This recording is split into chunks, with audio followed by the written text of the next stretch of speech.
I am talking about eternal. Walang katapusan. Walang katapusan. Kaysa compare sa temporal. Tama? Ang kabuhi naton, amo na ni ka-short. Ato ka sa lakyan mo tikoy, maklaro mo pa ni ka-short. Ang kabuhi naton, amo na ni kamubo. Amo na ni kagamay. Pero masyado tang nakapokus sa cute naton nga kabuhi sa sininga kalibutan kumpara sa eternal. Walang katapusan.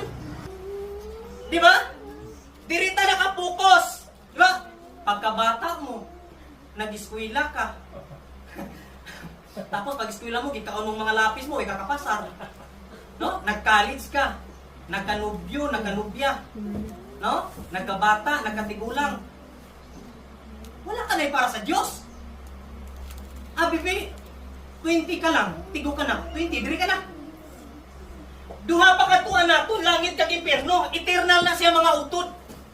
Latawa lang, nakapokus tadi. Ako sa kagalingon ko, nakapokus ko sa trabaho. Ang time ko, Sabado, Domingo lang para sa Ginoo. Bible study, amo na. Sa Ginoo yan.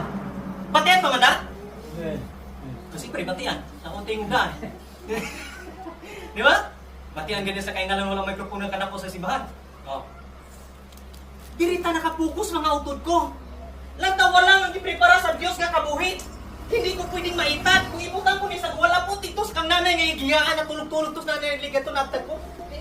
Ano pa naman aircon? Namin na hidaan sa likod. Mga utod, gusto kong ipabos inyong nga kabuhi. Sa ato nga kabuhi, imo kag sakon. Diri lang ta nakapokus sa cute naton nga kabuhi. Wala tayo among kabal sindahin, wala kayong oras pagpamuyo, pagbasa Biblia. Dili ka lang hiya. Di ba?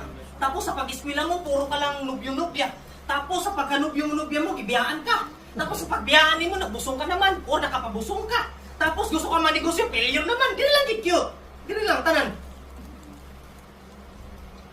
Masyadong busy ta sa short life kumpara sa life nga di-prepara ni Lord sa Ginoo sa ato.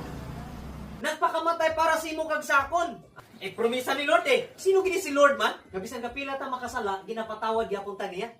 Pero paano na ihatag sa Ginoo ang blessing nga ginapangayo mo, ginapangamuyo mo kung ikaw mismo nagkulang sa Ginoo?